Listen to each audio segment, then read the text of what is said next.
Hi there! In this video, I will be guiding you on how to verify your Kraken account.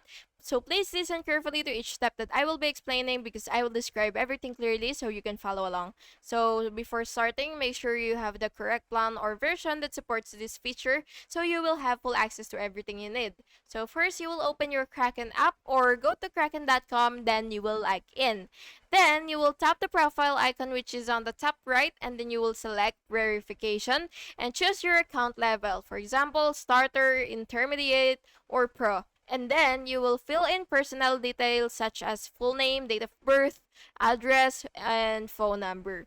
Then you will upload government issued ID, which is either passport, driver's license, or national ID. Upload proof of residence, utility bill, or bank statement, and then you will review all information and tap submit.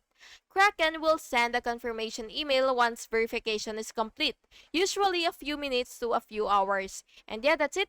Thank you so much for watching this video, and I really hope it was helpful for you. And if it was, please make sure to like and subscribe for more videos like this. Thank you and have a good day.